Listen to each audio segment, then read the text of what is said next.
Cool. All right. In that case, guys, time now is 23:20. First of all, welcome everyone, and thank you for coming to today's Bible meeting.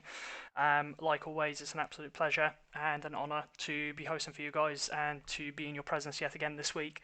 Thank you very much for coming. As always, it's these meetings are always made by you guys, and they're for you. So, yeah, thank you very much for gracing us with your presence. Just as a heads up and a courtesy from everyone, could you please put yourselves as to push to talk if you're not already? Again, the channel is push to talk, so it shouldn't be an issue, but just in case, if everybody could set themselves to push to talk. Again, like every single week, we do this as one of two functions. One of them is the fact that it allows everybody to gather in the same place and sort of discuss ideas, and it's the second reason for it is that we grant everybody the opportunity to listen to Winter's words and to further spread the message of our cult. Also, for anybody who still hasn't got a Bible and is undecided on the Bible, sort of on the fence about it, it just allows them the opportunity to read a few of the chapters just to help them make up their mind about it. Again, this meeting functions as a Bible reading into a community meeting, as a result of which every single week I like to keep track of the things that people are doing in the cult, because again, you guys are part of the cult, as am I, and I appreciate and I like to share what people are doing, especially their creative side, as with the Old Ones, Cthulhu is very partial to people who are artistic and poetic, and so I believe that any talent that people have should be encouraged and further harnessed, and sharing it with the cult is one way to go about doing that.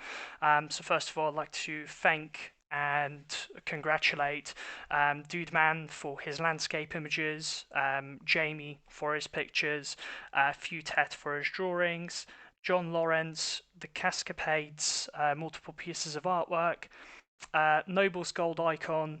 On top of that, we also encourage everybody to learn the ways of the cult and the knowledge and the messages that the cult has to offer people. Mostly, the way people do that is go on the Miskatonic University and learn the things that Winter has put on there to sort of further their knowledge of the cult. As a result of that, I'd like to congratulate TW Crazy and the Range Cultist on achieving their level 1 Cthulhu, and I'd also like to congratulate Dude Man on achieving his level 2 Cthulhu. So good job, guys. Congratulations to you. Again, as with the community meetings since the first one that we did, it'd be over a month ago now. I think we've had 6 or 7 community meetings now, and we're still going strong. We've got a fantastic turnout today, as we do with most community meetings. Sometimes it just takes a few minutes for people to get here, so that's why we tend to wait before we start them. So this week we're going to be reading the section on Ascension. I've purposely chosen this as I feel it's quite topical and adequate with the things that people are talking about and posting on the forums. There's been a lot of discussion about there's been a lot of discussion on the forums about humanity and the great work and such like. I also feel like the section on Ascension is a section that's changed my life for the most, and there are a few things in this chapter that have made me very emotional when I was initially reading them. I think it's a very powerful chapter emotionally, spiritually, because it forces us to have a look at our lives. And as with every single meeting, you guys know that I'm a very big believer in taking the reins over our lives and improving ourselves. And I feel like the main motivation behind me being such a big advocate of that is having read this specific chapter on Ascension. So again, thank you guys for coming, and if you join me in the reading, all the pictures should have already been posted in the Bible reading session. I think it's only about 10-11 pages, so it shouldn't take too long, and at the end of the reading, everybody will have an option to discuss the chapter and sort of bounce ideas off each other. So for anybody who's got the Bible, you can turn to page 163. For anybody who hasn't got the Bible, I'll give you guys a minute just to hop over to the Bible reading sessions and open up the pictures that I've posted in there.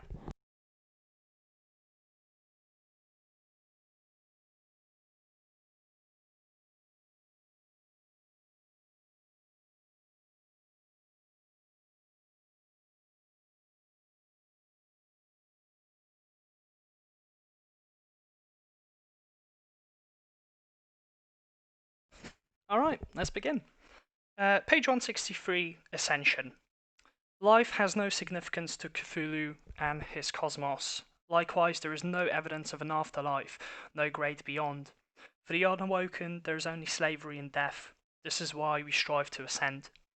Instead of endless suffering caused by the sanity and madness paradox and cognitive dissonance outlined in the Tome of Yog-Sothoth, we must work to ascend. Human beings can be free of pain, confusion, anger, fear, self-pity and helplessness, but in order to let go of it all, we must enter and become one with the void. Cthulhu embodies the rise of the Titanus self from the seas of obscurity to godliness. Apotheosis through self-recreation. As Cthulhu is predicted to rise from the great abyss, so his followers shall rise through ascension.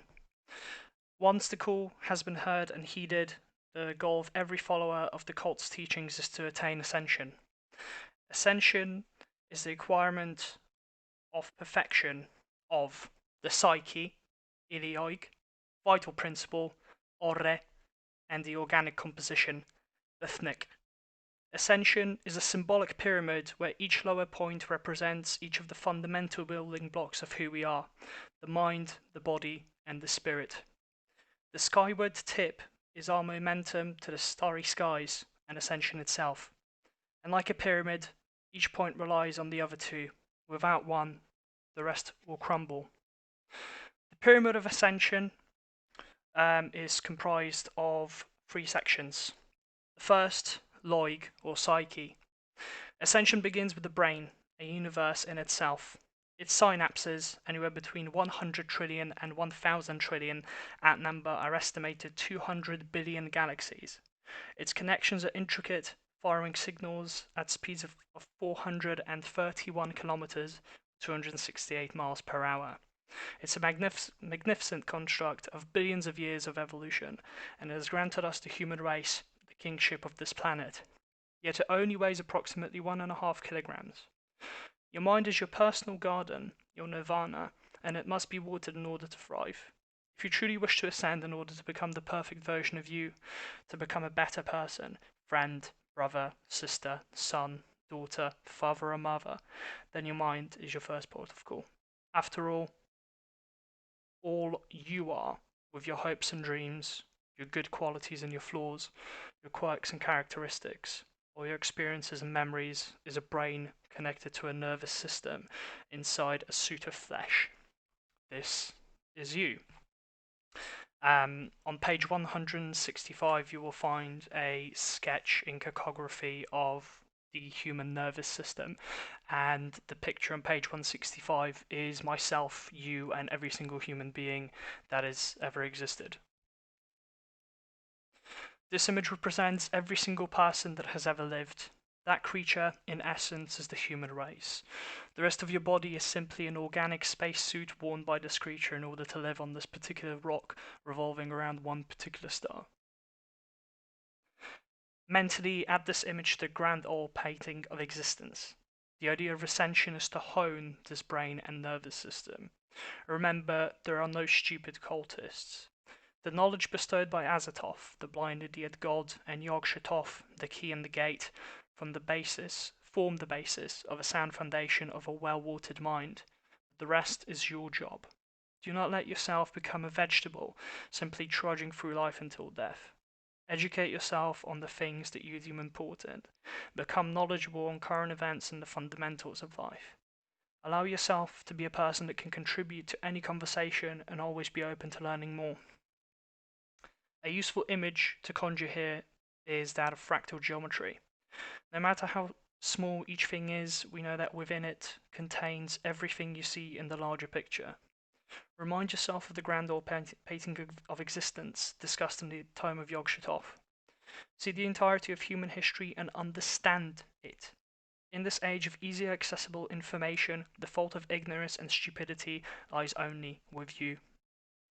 2. Ethnic, organic composition. Cultists may have different motivations for this section, but the simple fact is that the body must be well maintained in order to complement both the psyche and the vital principle.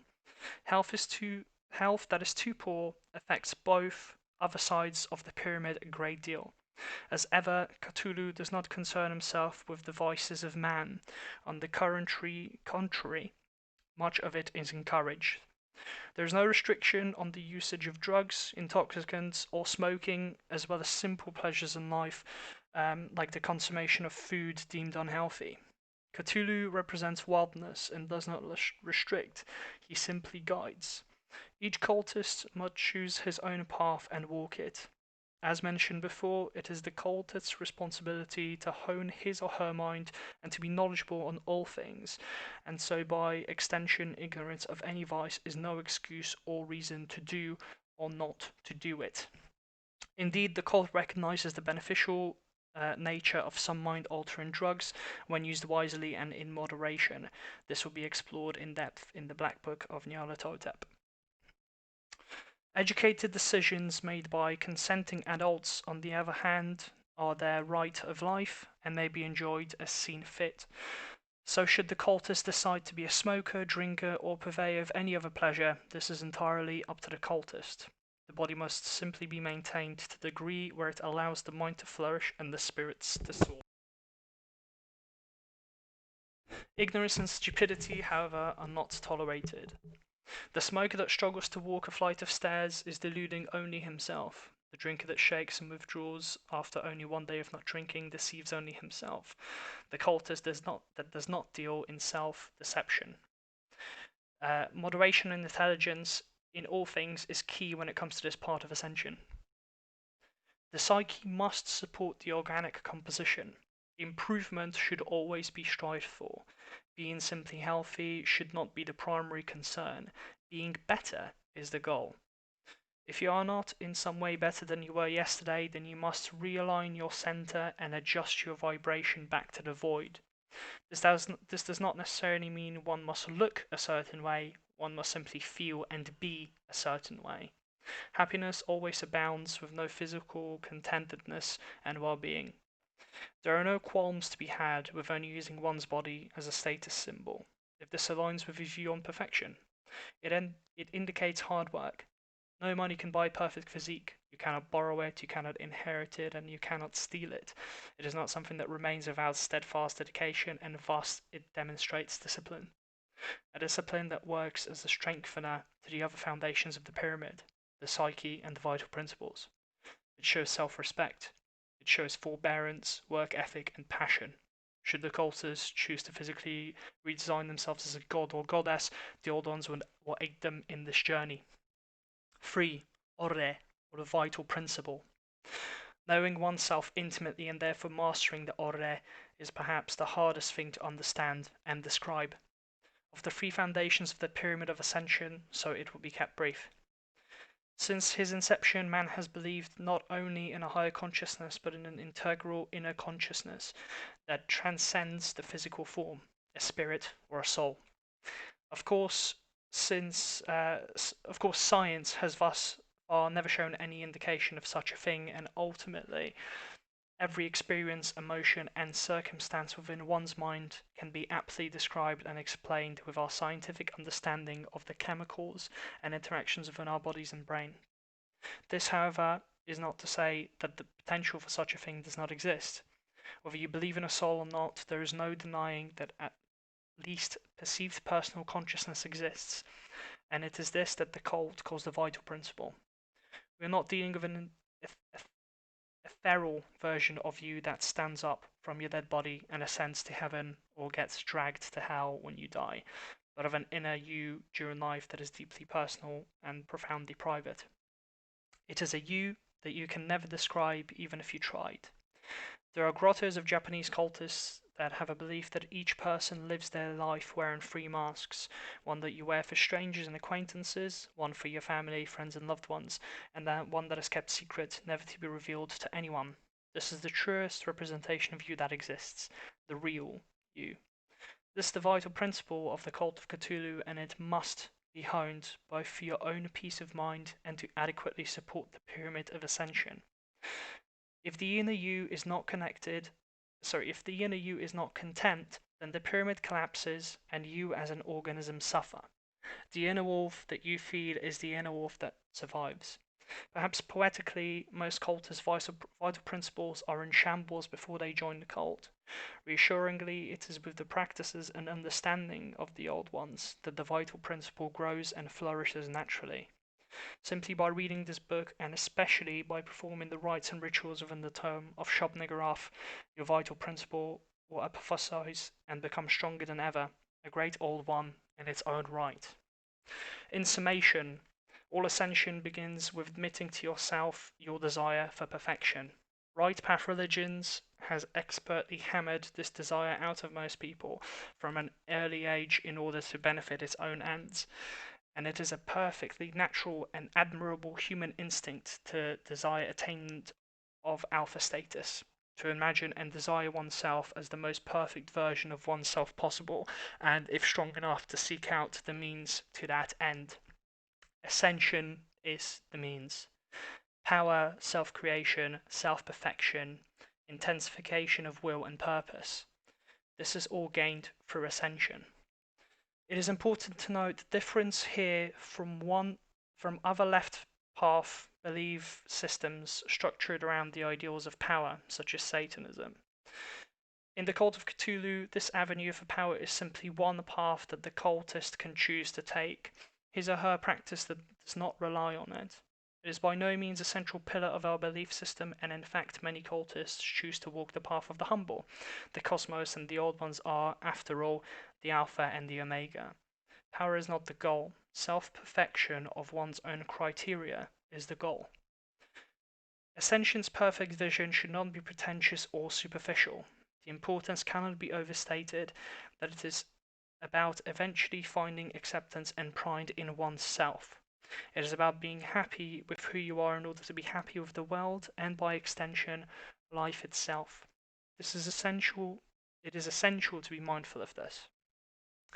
After admitting that you desire perfection, the next step is the admittance of inferiority as a species to the cosmos and as a being to yourself. Only when we strip our own selves down to the very core can we begin to recreate ourselves and attain ascension. It is not an easy task. To rebuild, one must first destroy. Only in the process of fixing yourself do you know who you really are. Sometimes you need to tear something apart to understand how it works. Every black priest and priestess of Cthulhu has gone through this process and attained ascension. Every true follower of Cthulhu strives for ascension. It is the goal of the cult of Cthulhu. There are many ways to start the process of ascension. The rituals in the time of Shub-Niggurath will aid the cultist immensely on this journey, but as a rough guide to get started, here is a useful exercise. Picture in your mind's eye, the you at your current age that you envisioned as a child. When you were younger and still filled with the joys and hopes of innocence, how did you picture yourself at this age? Hold that image in your mind. Now add to that image all the experience and knowledge that you have since acquired on what you would consider perfect. What do you look like? How many languages do you speak? What community do you live in? How do you affect that community? How do you earn money? What do you do with that money? And how do you spend your downtime? These form the loose questions that can help guide you when fleshing out that young you envisioned. Feel very free to add your own. Now answer the same question using your current life. Are the results the same? If not, then the difference is the point of ascension. The beauty of this exercise is amplified when one realizes that, given what we know of the multiverse theory, this version of you already actually exists. In more or one of the multitude of possible realities, there is a perfect you alive and well at this very moment. Why not make it this reality too? Use the following pages to physically write down your answers and start on your journey to ascension using the previous exercise. Committing to this paper helps psychologically kickstart the engines that will crystallize and clarify your current position. Do not take this exercise lightly. It is the very first Cthulhic ritual you will ever perform. Now, guys, I've posted pictures of this in the Bible reading session, and I feel like it's very important, if not a duty, for every single person in this Discord channel when we finish this community meeting to have a look at those pages, print them out, and physically write down what the current you is as opposed to what your perfect you is. There is no lying or no getting around what the truth is, and this is why it's a very personal exercise and why I've photoshopped my personal views out of it and also made it so that you guys are able to write your own in there. I feel like that you can't lie to yourself internally, and it's very important that everybody takes this exercise very seriously, because this is the first ritual that you will do, and this is the first step towards attaining the perfect you. Do not use your fears and anxieties as an excuse to not live your life. After all, if one can will themselves to where they are today, then they can certainly will themselves out. Do not let your emotions, or worse, your laziness, impede your way to living one life that you have to the utmost. The most freeing moment of many cultists' lives is the moment that they realize that they are not special and therefore do not need to be amazing at something in order to be happy. It is the grateful souls who focus on the happiness and abundance already present in their lives, which in turn attracts more abundance and joys towards them, that grasp the gift of Azathoth, the blind idiot god.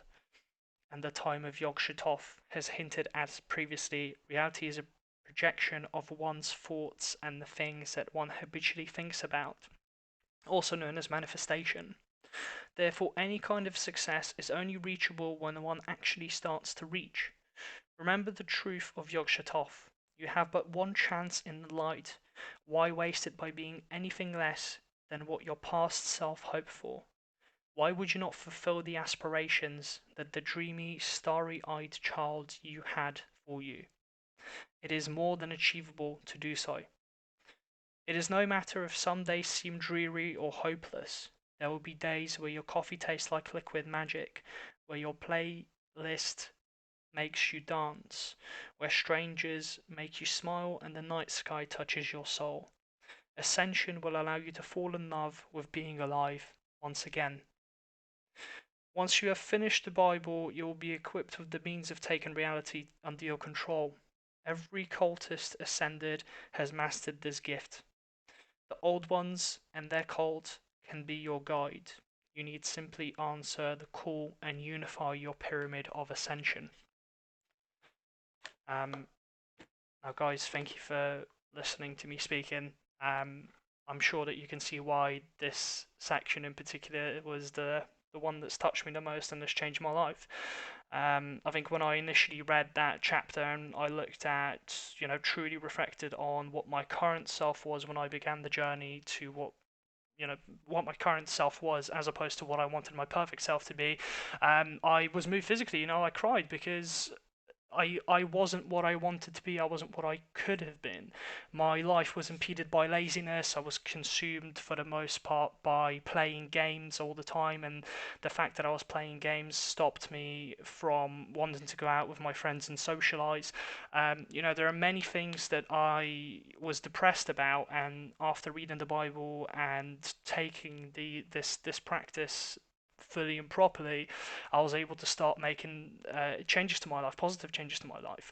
I started learning on how to invest, and I'm currently investing in things. I've started exercising 6 times a week. I've made it a point to go out and rekindle relationships that have died because of the fact that I was too lazy sitting at home and playing games. Ultimately, we all have to reflect on our lives, and we have to look at what we spend our time on and what that contributes to our lives. If we spend 5-6 hours a day playing games and we're depressed, because of A, B, and C. Well, if we stop playing games for 5 or 6 hours a day and focus on doing other things for 5 to 6 hours a day, maybe we won't be so depressed anymore, right?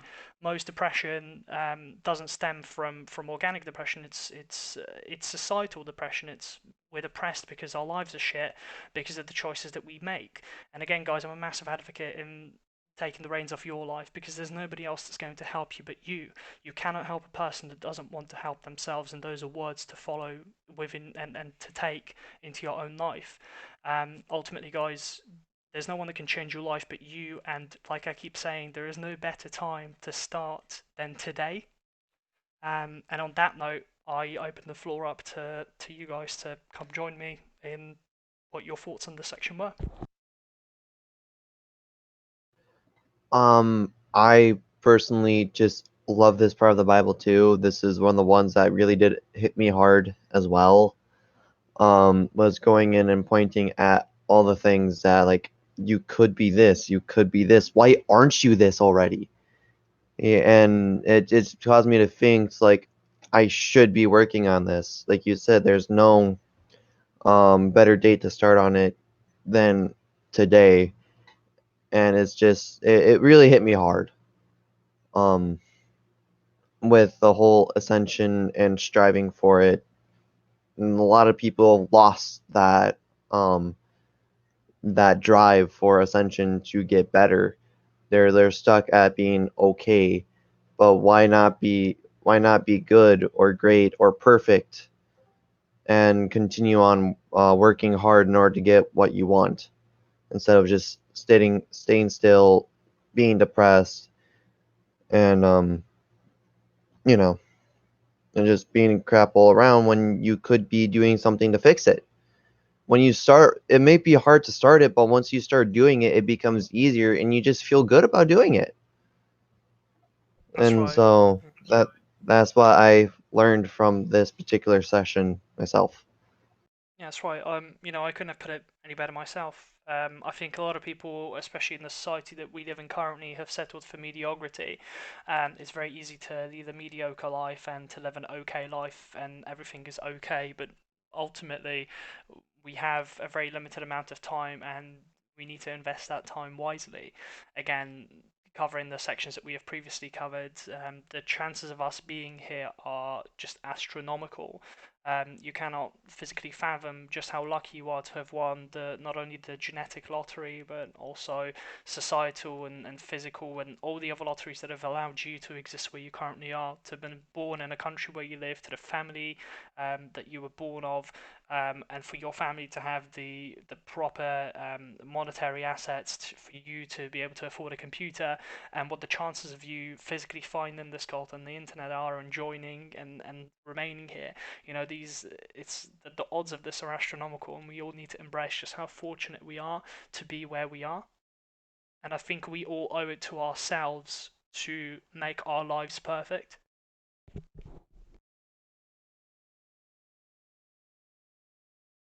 Anybody else? Please, the floor is free. I Something remember when I I first re- went on the oh website and looked at the Ascension section, it was just sort of a brief overview of this chapter. It hit me pretty much the same way this chapter hit me, in the sense that, okay, like, if I work hard and I list out what's wrong with my life, what's wrong with my habits, and all my flaws, I can start improving them. Like, for example, I wasn't really eating too healthy for a while, but I've been better on that recently. It's made me feel less, I guess, sick. I guess you could say it's made me feel more healthy, more active. And there's some other things like the treatment of my parents. Like, I didn't realize how sort of bad I was towards them until I put it in perspective. I was like, I should treat my parents better, because the odds of them giving birth to me now in this time period at this place is just so low, and I should embrace and celebrate that. Yeah, and it's good that you've done that, because the one thing that separates us from the masses is our ability to objectively look at things and objectively reflect on our situations, and to also critique ourselves and to accept critique.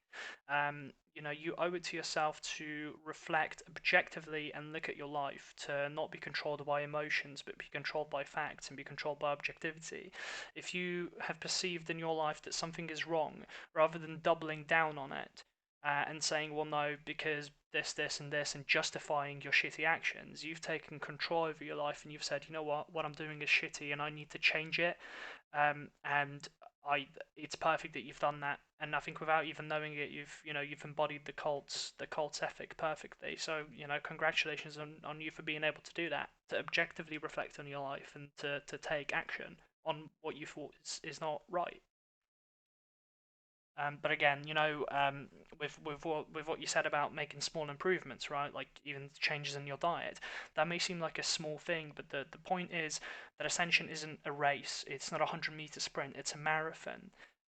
You won't learn Latin in a day. It'll take you many years of constantly working on it, and it's very easy for us to begin a task and to undertake a task for a few days and then go, well, you know what, sod this, it's too difficult, I'm not seeing any results.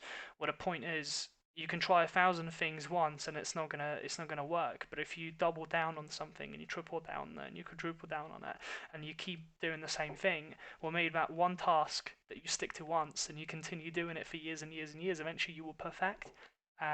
Which is, it's something to look at. Bruce Lee did a saying on something similar to that. He is not afraid of a person who practiced 100 different types of kicks. He is afraid of the one person who practiced a kick 100 times. I'm showing that there is a definite superiority over quality over quantity. And to practice on one thing, try to make yourself better at it. Just like again, just something as simple as changing your diet. That may seem small, like you said, but can do wonders. Just getting out once a day could do wonders, and practicing that and focusing on that can really help you out and change your life dramatically. And also something I kind of realized with the death of the bird is the fact that animals also kind of strive for ascension. They strive to make sure their life, they say alive. Their version of a perfect life is them where they're happy and they're full. They are constantly searching for food, constantly trying to find that peace and not to have to worry about um, stuff like that. Of course, I'm making them sound more conscious than what they are, but it's still no different. They're looking for something and trying to strive for it, just like we are. Um, and so in a way that it can actually you can actually kind of see it as motivating, in my opinion. Yeah, before I did the cult, or I entered the cult, I was very uh scared of romantic relationships, and after reflecting on it a lot, I have changed that, and now I'm with the love of my life, and it's a lot better. I think gotta thank the cult for that.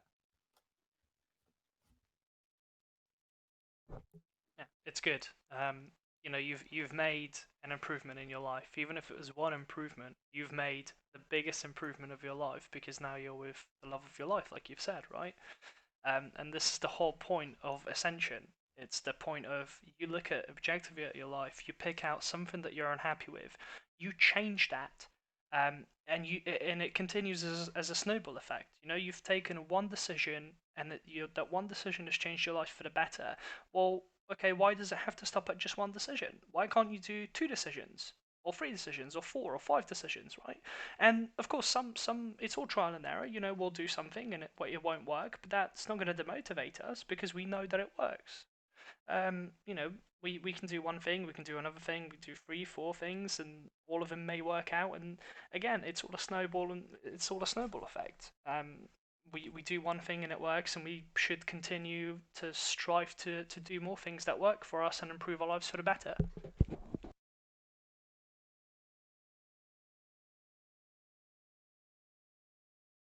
Anybody else? There are like 12 people in here. Come on, guys. Feel free to speak. I want to speak, but I don't know what to say. Whatever feels natural, Eric. Whatever feels natural. Let me think How about did the this. chapter make you? How did the chapter make you feel? That's a good place to start. Um, well, Ascension is a key part in, I guess, survival, pretty much. Like as Dee said, or was it Dee or Change? I don't remember. Um, basically, animals are in a way striving for ascension. Maybe not a lot, but a tiny bit. They want food, so they'll search for it like non-stop. And we have the luxury of having food around the corner. So we just have to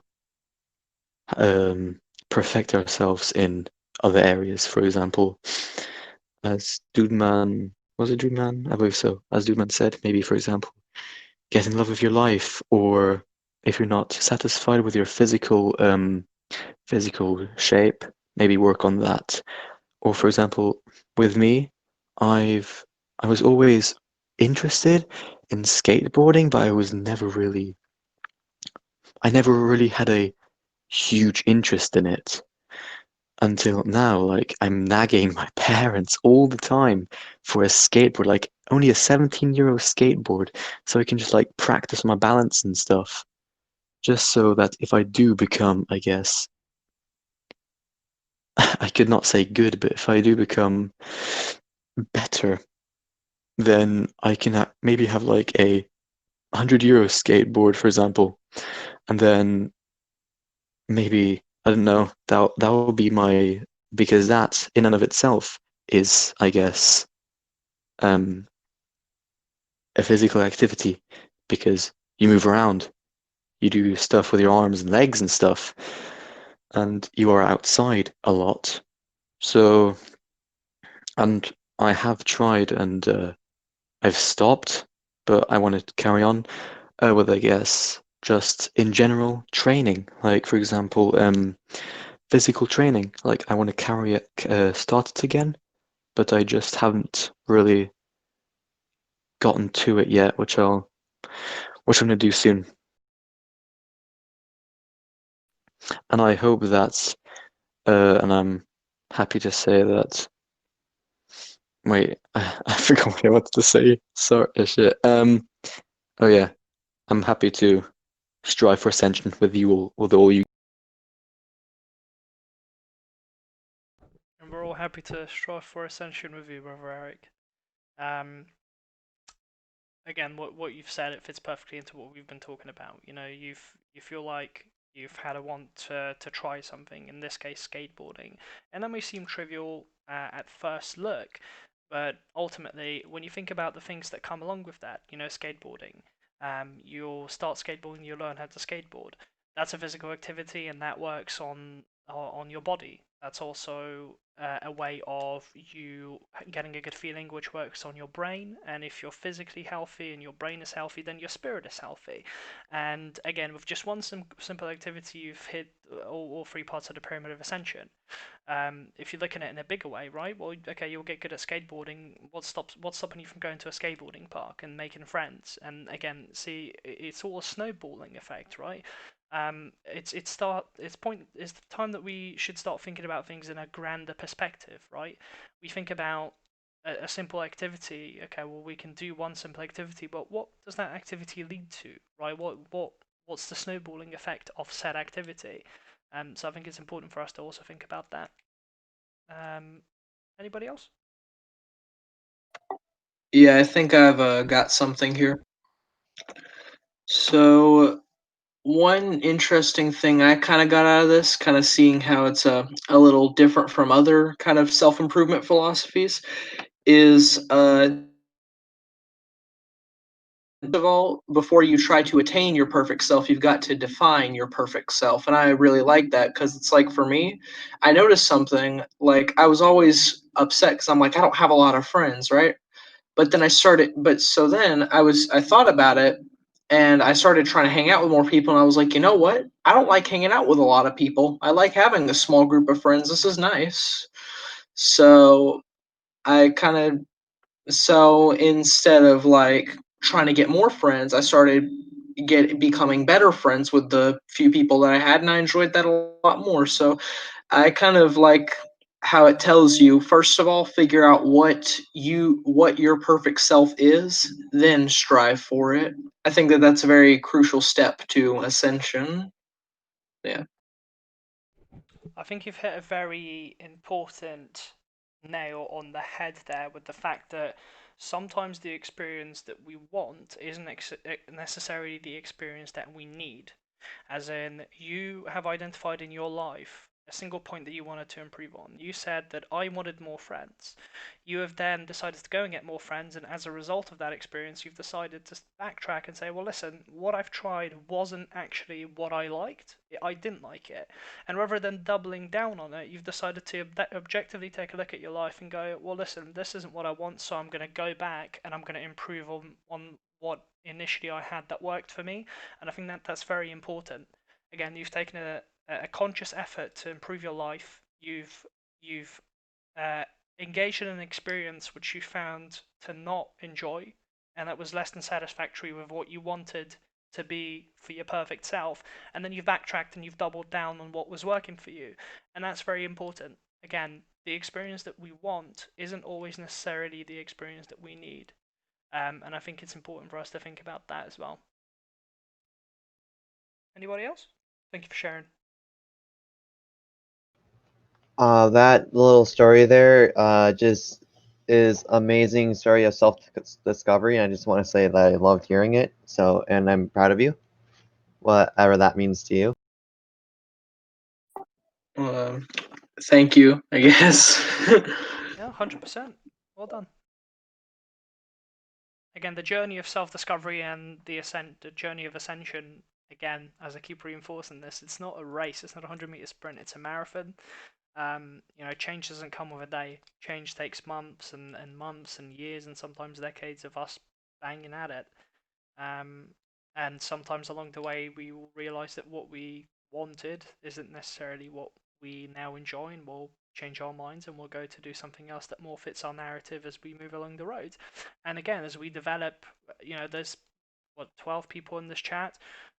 As we continue with the journey of ascension, it may arise to some of you that the cult isn't what you want anymore, and you may decide that some other religious dogma fits better in your life. And again, that's a decision that you guys are going to make as human beings.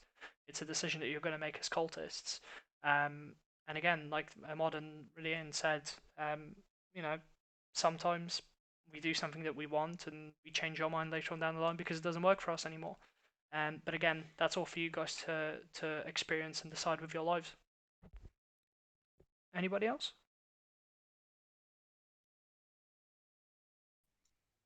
I was just gonna say that was very well read, D.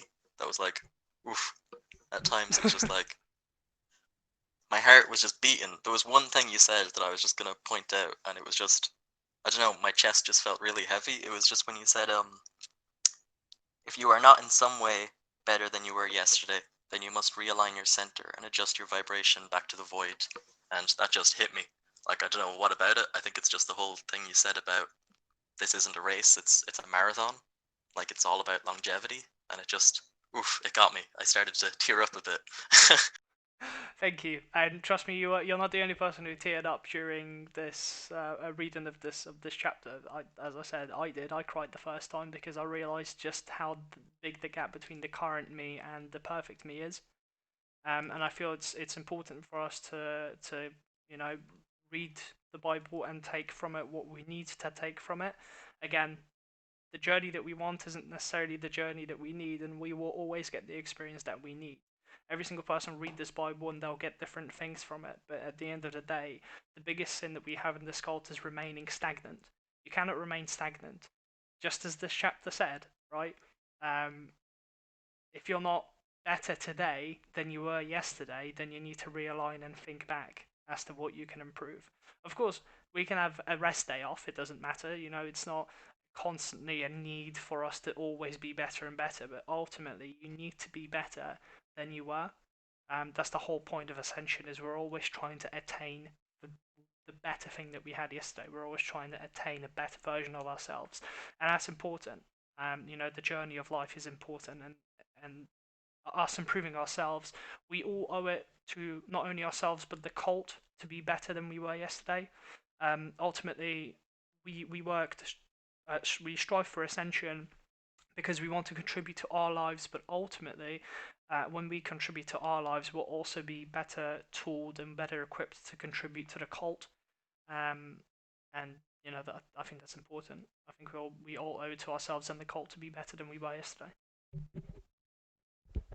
Anybody else?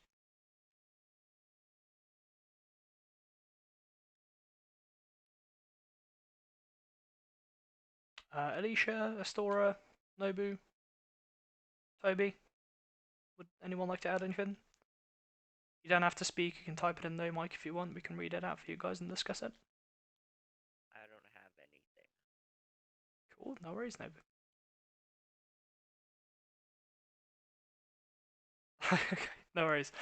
Right, guys, in that case, I think we can conclude this week's meeting. Again, thank you guys very much for coming to this week's meeting. We've had a fantastic turnout, so thank you very much for taking the time to come here and listen to me read a book. Again, I'm going to hope to make this a longer thing. I believe tomorrow at the same time you guys can join the Gathering channel for Eric is going to be doing a H.P. Lovecraft reading session, and he's going to be reading 2 short stories from H.P. Lovecraft. I think next Yes. week. I think next week Friday, Eric has asked to host the community meeting, so he'll be doing that. If you're still up for that, Eric. Yes, I am. Should I tell what I wanted to? Should I say what I wanted to read? Yeah, of course, yeah. I wanted to read this section on the relaying one. Basically, finding and relay, pretty much. Wait, what's the exact name? Yeah, finding relay on page 257, I believe. It is all in, I guess you could say cold alphabet, but if you can't read it, of course you can maybe just listen, and if you can read it, then good. Then good. We can read it together and stuff. So I hope to see fairly a lot of people there next week. Yeah. Cool. One piece of advice: if you're going to be reading that section, I recommend transcribing it into English first and then reading it out. Because if you're going to try to read it in cold alphabet, it's going to take forever. Well, don't want to be like I can do everything perfectly, which is the goal of Ascension. But I must say, like personally, I can read cold alphabet fairly well. Not perfect, but fairly well. Like, it wouldn't be like perfect, but who else is perfect right now? So, yes, I don't even want to say anymore. Eric, if I may make a suggestion. Now, I know nothing about the cult alphabet. I'm not familiar with it at all because I don't have the Bible. But if you're so intent on reading it straight from the cult alphabet style, maybe like do some practice with yourself when you have off time. Yeah, maybe I'll do it like today, like after this, when this is finished, something. Okay, right. I wish you the best of luck for next week. Right. On that note, unless anybody has anything else to say. Ja, Cthulhu. Ja, Cthulhu vertagen. You did a really good I have job, one more D. thing. I have one more thing. Oh, go Okay. on. I would just like to thank my brothers Nobu, Dude Man, Kismet, and Flame. They helped me out with a project I was working on by doing some voice acting. I know only Dude Man and Nobu are here, but if Flame and Kismet were here, I'd tell them thank you. Yeah, I just figured I'd bring that to attention. You know, unification and all that. Lovely. Jamie, were you going to add anything? Oh, I was just saying that was a really good job you did reading. So congratulations. It was very well read. Thank you very much. Right, guys, thank you very much. See you next week. See you later.